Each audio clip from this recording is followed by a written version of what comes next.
నూలులో శతాబ్దాల గౌరవం, పట్టు పరంపరకు ప్రతీక, సంప్రదాయానికి శాశ్వత చిరునామా సఖీ. నమస్కారం అండి, వెల్కమ్ టు సుమన్ టీవీ. నేను గీతాంజలి. ప్రస్తుతం మనతో పాటు అభ్యుదయ ఫౌండేషన్ CEO నందకిషోర్ గారు ఉన్నారు. వారి పరిచయం పెద్దగా అవసరం లేదు. ఇప్పుడు చూస్తున్నాం కదా, మన దేవాలయాలు ఎంత ప్రాచీనమైనవో, వాటితో పాటుగా అక్కడ ఎంత శక్తి ఉన్నదో, మనం ఎలా వాటిని అందుకోవాలో, ఎలా వెళ్ళాలో, ఎలా దర్శించుకోవాలో అనేది మనం వారి మాటల్లో వింటూ ఉన్నాం, తెలుసుకుంటూ ఉన్నాం. చాలా వీడియోస్లో ముఖ్యమైన దేవాలయాల గురించి, సమస్యలు ఉన్న వాళ్ళకి, మరీ ముఖ్యంగా అనారోగ్యం కావచ్చు, వెల్త్ అంటే ఆర్థికంగా స్థిరత్వం కావాలనుకున్న వాళ్ళు కావచ్చు, ఇంకొకటి వైఫ్ అండ్ హస్బెండ్ ప్రాబ్లమ్స్ ఉన్న వాళ్ళు కావచ్చు, అంటే ఏవైనా సమస్యలకి ఒక పరిహారం మనకి దేవాలయంలో దొరుకుతుంది. కొన్ని పూజలు చేయటం, అక్కడ దర్శించడం వల్ల.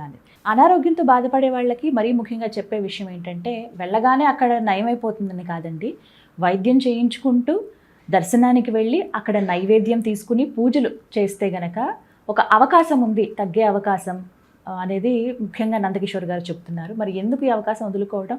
చాలా వీడియోస్లో చెప్తూ ఉన్నారు, వైద్యం, నైవేద్యం ఇవన్నీ కలిపితేనే మనకు ఒక పరిహారం అనేది లభిస్తుందని. అది గమనిస్తారని కోరుకుంటూ ఇవాళ మరికొన్ని విషయాలు, మరికొన్ని దేవాలయాల గురించి మాట్లాడదాం. నందకిషోర్ గారితో మాట్లాడేద్దామా మరి? సార్ నమస్కారం. లాంగ్ ఇంట్రో బట్ చెప్పాలి. నిజమే సార్, ఇదైతే అంటే గుడ్డిగా ఒక మాట అనేస్తాం, ఏముంది వెళ్తే తగ్గిపోతుందా, వెళ్తే సాల్వ్ అయిపోతుందా అంటే అవుతున్నాయి. అది కదా, ఎందుకు అవుతున్నాయి అనేది మీరు ఎక్స్ప్లెయిన్ చేస్తున్నారు. ఇందులో భాగంగా చాలా కామెంట్స్ వచ్చేసారు, మాకు ఈ ప్రాబ్లం అని, ఇలా వీటి టెంపుల్స్ కావాలని చెప్పి. అందులో అడిక్షన్స్ గురించి అడగాలనుకుంటున్నాను. మద్యానికి బానిస అయిపోయాం, సిగరెట్ స్మోకింగ్ వదలలేకపోతున్నాము, ఇంక ఇతరత్ర అలవాట్లు ఏవైతే, చెడు అలవాట్లు ఏవైతే ఉన్నాయో బయటికి రావాలన్న కోరిక ఉంది. వైద్యం కూడా కొంతమంది తీసుకుంటున్నారు. వాటితో పాటుగా దైవం తోడైతే త్వరగా నయమయ్యే అవకాశాలు ఉన్నాయి. కాబట్టి అడిక్షన్ నుంచి బయటపడేసే దేవాలయాలు ఏవైనా ఉన్నాయా? ఉంటే ఎక్కడ, ఎలా? ఖచ్చితంగా ఉన్నాయండి. చాలా మంచి ప్రశ్న వేశారు. సో ఈ వ్యసనం అంటేనే ఒక డోపమైన్ డిసార్డర్ అండి ఇది. సో మనపై మనం నియంత్రణ కోల్పోవడం, ఎప్పుడైనా మన అలవాట్లు, హ్యాబిటెట్ దీన్ని అంటాం అన్నమాట యాక్చువల్గా. సో ఆ లూప్లో నుంచి బయటికి రావాలా, మనకు శక్తి లేనప్పుడు ఎప్పుడు కూడా మనం నిలబడగలిగేది దైవశక్తి మీద ఆధారపడాలండి, ఎక్స్టర్నల్ ఎనర్జీ. అది ఎప్పుడైతే దైవశక్తి అనేది వస్తుందో మీకు ఇలాంటివన్నీ చాలా ఈజీ అయిపోతాయి. సో అందుకే వైద్యంతో పాటు నైవేద్యం తీసుకుంటే మీకు ఉపశమనం. ఈ వ్యసనాల నుంచి కూడా బయటకు వచ్చే అద్భుతమైన ఆలయాలు ఒక 2 ఉన్నాయండి, చాలా ఫేమస్ ఇవి, చాలా ఫేమస్ అండి. కానీ వాటిలో ఒకటిది మన కోయంబత్తూరు దగ్గర ఉంటే, రెండోది మైసూర్ దగ్గర ఉంది. సో దీనికి నేను మళ్ళీ చెప్పేది ఏంటంటే, మందు అనేది, మెడిసిన్ అనేది మీకు ఒక వ్యాధిని తగ్గిస్తుంది, దాంట్లో వల్ల కలిగే బాధను తగ్గిస్తుంది. కానీ భయం అనే దాన్ని తగ్గించాలంటే మాత్రం భక్తి ఉండాలండి. ఆ భక్తి అనేది కానీ లేకపోతే మీకు ఆ భయం అనేది మీకు పోదు. ఎన్ని మందులు వాడినా భవరోగానికి మందు లేదు. మీకు ఏదైనా మీరు ఫిజికల్గా వాడచ్చు కానీ భవరోగానికి. సో ఎప్పుడైతే ఈ డోపమైన్ డిజార్డర్స్ ఇవన్నీ కూడా సైకలాజికల్ థింగ్స్, ఈ సైకలాజికల్ థింగ్స్కి వీటికి ఏంటంటే భక్తి ప్రధానం. ఆ భక్తి ఎప్పుడైతే ఒకసారి అలవాటు అవుతుందో ఇవన్నీ ఒక్కోటి బయటకు వస్తాయి.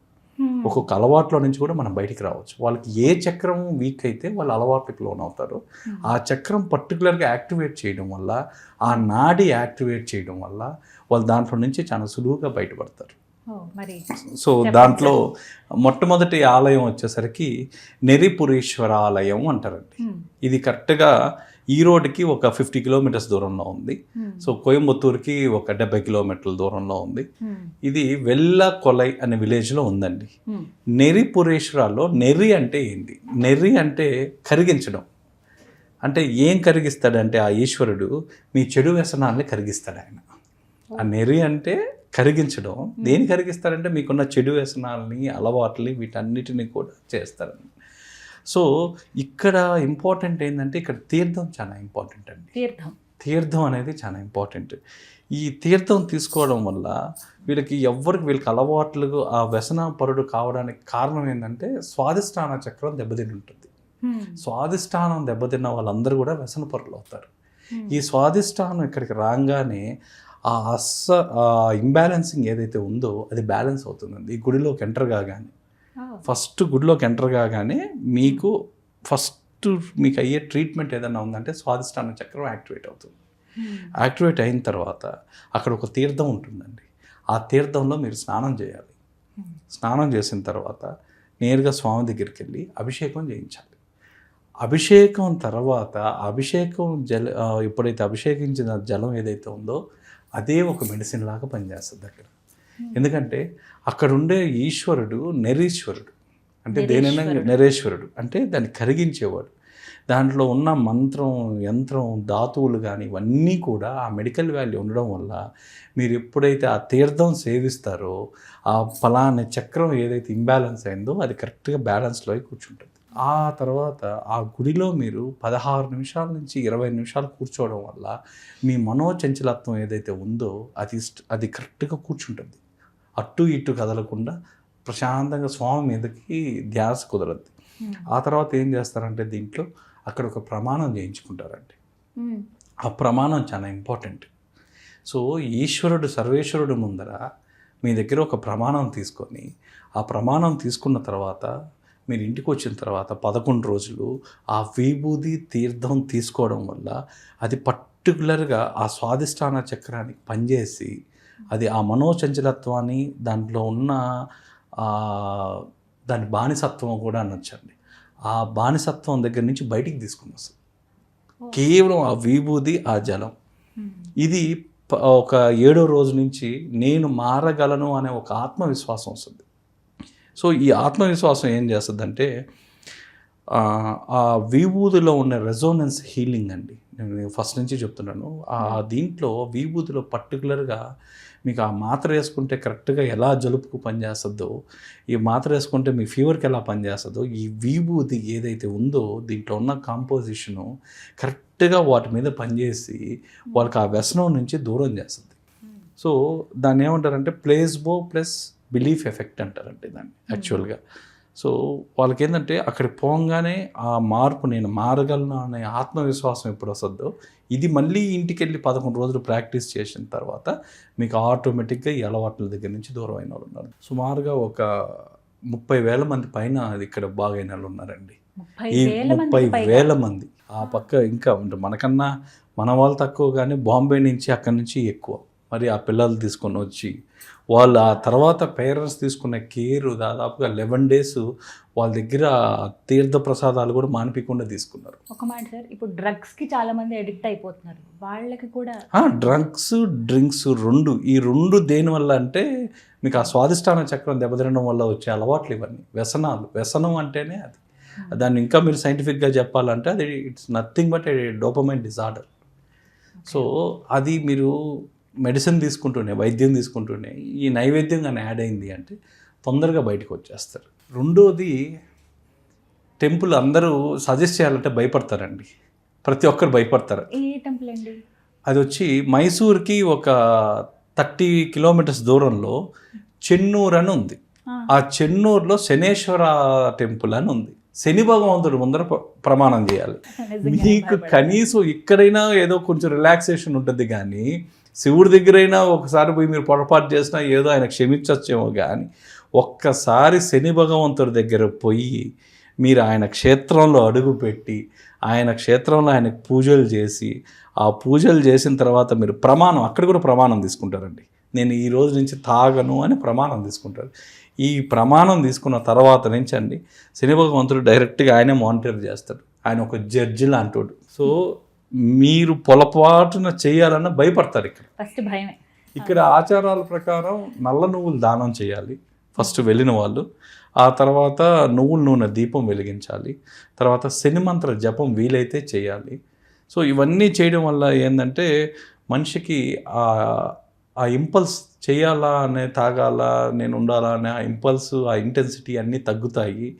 పేషెన్స్ పెరగద్ది ఆటోమేటిక్గా. క్షేత్రంలో శని క్షేత్రం అడుగుపెట్టంగానే ఇది అంత మునుపు కూడా ఈ శని క్షేత్రం అని ఇంత మునుపు మామూలుగా ఒక శిలగా ఉండేది. అది 1984లో ఒక షెట్టియార్ ఫ్యామిలీకి సంబంధించిన వాళ్ళు విపరీతంగా వ్యసనాలకు అయిపోయి కొన్ని కుటుంబాలు అందరూ బయటపడిపోతారు.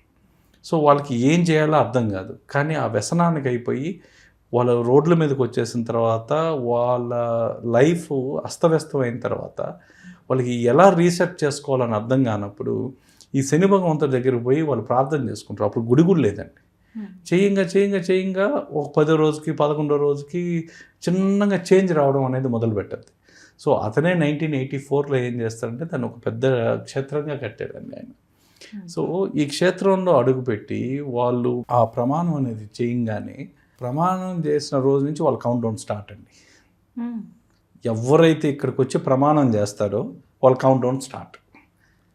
సో ఎవరన్నా ఈ విక్టిమ్స్ ఉంటే విక్టిమ్స్ని తీసుకొని వచ్చి ఆయన ముందర నిలబెట్టగలిగితే చాలు, మీకు పరిహారం జరిగినట్టే. నిలబడితే ఆయన దాంట్లో వాళ్ళు రిజిస్టర్ చేసుకున్నట్టే. వాళ్ళు అప్పటి నుంచి ఆ అలవాటు మానేదాకా శనేశ్వరుడే మానిటర్ చేస్తుంటారు, శని భగవంతుడే మానిటర్ చేస్తాడు. వాళ్ళకి ఏదో ఒక రూపంలో చూపించడం. కొంతమంది చాలా ఉదాహరణలు ఉన్నాయి, చాలా ఇంట్రెస్టింగ్గా ఉన్నాయి. కొంతమంది ఇక్కడ మానేసామని చెప్పి పెద్ద ఆయన దగ్గర చెప్పి మళ్ళీ ఒక నెల తర్వాత ఎక్కడన్నా పార్టీలు చేస్తుంటే ఆ పార్టీలు చేసేటప్పుడు కాళ్ళు ఇరగడం, ఆ పార్టీలు చేసేటప్పుడు ఆ బాత్రూంలోనే పడడం, మళ్ళీ వాళ్ళు అక్కడి నుంచి అదే కాలు కుంటుకుంటా మళ్ళీ పెద్ద ఆయన దగ్గరికి రావడం, తప్పు జరిగిందని చెప్పి ఒప్పుకోవడం. నిజంగా చెప్పరండి అసలు. ఈ నిదర్శనాలు, ఈ టెంపుల్ గురించి, ఈ వ్యసనాలకి అసలు చెప్పరు. భయం. మన అచీవ్మెంట్ ఏంటంటే ఆ పక్కన వాళ్ళకున్న అచీవ్మెంట్ ఏంటంటే తీసుకుపోయి ఆ క్షేత్రంలో ఆవరణలో అడుగు పెట్టంగానే రిజిస్టర్ అయిపోద్ది ఆటోమేటిక్గా. కొంతమంది ప్రమాణం చేయమన్నా కూడా అతను ఒప్పుకోడు. ఆ క్షేత్రంలో అడుగు పెట్టావు అంతే. వాళ్ళు మనసే మీకు ఒక రీసెట్ మోడ్లోకి వచ్చేస్తుంది. రీసెట్ మోడ్లోకి వచ్చేసిన తర్వాత మీరు ఇంకా తప్పించుకోలేరు, మీ వల్ల కూడా కాదు. ఒకవేళ మీరు చెయ్యాలన్నా ఆయన వదలడు. సో ఎప్పుడు దాకా ఉంటాడు? అది జీవితకాల ప్రమాణం. అది ఈ రోజు ఉండి సంవత్సరం, రేపు సంవత్సరానికో, ఆ తర్వాత సంవత్సరానికో కాదండి, జీవితకాల ప్రమాణం. ఒక్కసారి పెద్ద ఆయనకి అప్పగిచ్చిన తర్వాత అతని పైన ఆధారపడిన వాళ్ళు ఎవరైతే ఉన్నారో వాళ్ళు ప్రశాంతంగా గుండెల మీద చేసుకొని నిద్రపోవచ్చు. వాళ్ళకి చెయ్యాలన్న ఆలోచన వచ్చినా, చెయ్యాలన్న ధైర్యం వచ్చినా అతను ఒప్పుకోరండి. అతను మెర్సిలెస్ జడ్జి. అతను మానిటరింగ్ ఉంటుంది అంతే. ఖచ్చితంగా అతను అది చూపించడానికి కూడా ఎక్కువ టైం కూడా తీసుకోడు. మీకు అప్పటికప్పుడు ఇన్స్టెంట్. శని భగవంతుడిది ఏదైనా సరే మీకు ఇన్స్టెంట్గా ఉంటుంది. సో ఇతనికి మళ్ళీ ఒక నెల చూద్దాం, ఓ 99 తప్పులు చేసిన తర్వాత 100వ తప్పు కాడ చూద్దాం, అలాంటివి ఏమి ఇన్స్టాల్మెంట్సే ఉండవు. ఫస్ట్ తప్పు, ఫస్ట్ మిస్టేక్ ఆ రోజే పనిష్మెంట్ జరిగిపోతుంది. అవి అండి ఈ రెండు టెంపుల్ని దర్శించుకోవడం వల్ల కూడా మీకు దర్శించుకున్న తర్వాత ఒక 11-12 days వాళ్ళ ఇంట్లో మాత్రం అది మాత్రం చేయించాలండి. వాళ్ళు ఆ విభూది ప్రసాదం అయిపోయడం కానీ, ఆ తీర్థం ఏదైతే ఉందో ఆ 11 రోజులు ఆ విక్టిమ్ దగ్గర తాగిపోయాలి. ఈ రెండు బాడీలో పనిచేసి బాడీలో ఒక ఎక్స్టర్నల్ ఎనర్జీ సపోర్ట్ వస్తుంది. వాళ్ళకి ఈజీగా బయటపడడానికి ఒక ఎక్స్టర్నల్ సపోర్ట్ అండి. తీసుకున్నాక ఈజీగా బయటకు వచ్చేస్తారు. వచ్చిన వాళ్ళు చాలా మంది ఉన్నారు. 30,000 మందికి పైగా అంటే, ఎందుకంటే ఇదైతే మీకు మైసూర్ దగ్గర చెప్పింది అయితే మాత్రం ఇంకా దానికి కౌంట్లెస్ అండి. అది జనాలు పోయి కనీసం ఇస్తారు. తీర్థం ప్రసాదం ఈ 2 temples-లోనూ ఇస్తారండి. అవే 11 days. కానీ దాంట్లో ఉన్న సీక్రెట్ ఏంటంటే ప్రమాణం అనేది సీక్రెట్.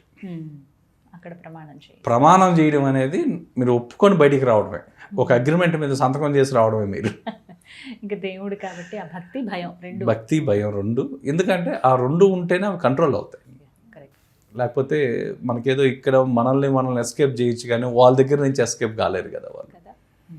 సో మరీ ఎక్కువ అడిక్షన్ ఉండి ప్రభావం ఎక్కువ ఉంటే మాత్రం నన్ను అడిగితే ఆ శనేశ్వర టెంపులే ప్రిఫర్ చేస్తానండి. Mysore very powerful. అసలు మీకు నేను చెప్పాను కదా, వాళ్ళు ప్రమాణం చేయను అని చెప్పి వచ్చిన వాళ్ళకి కూడా ఆ ఎఫెక్ట్ కూడా ఉండింది.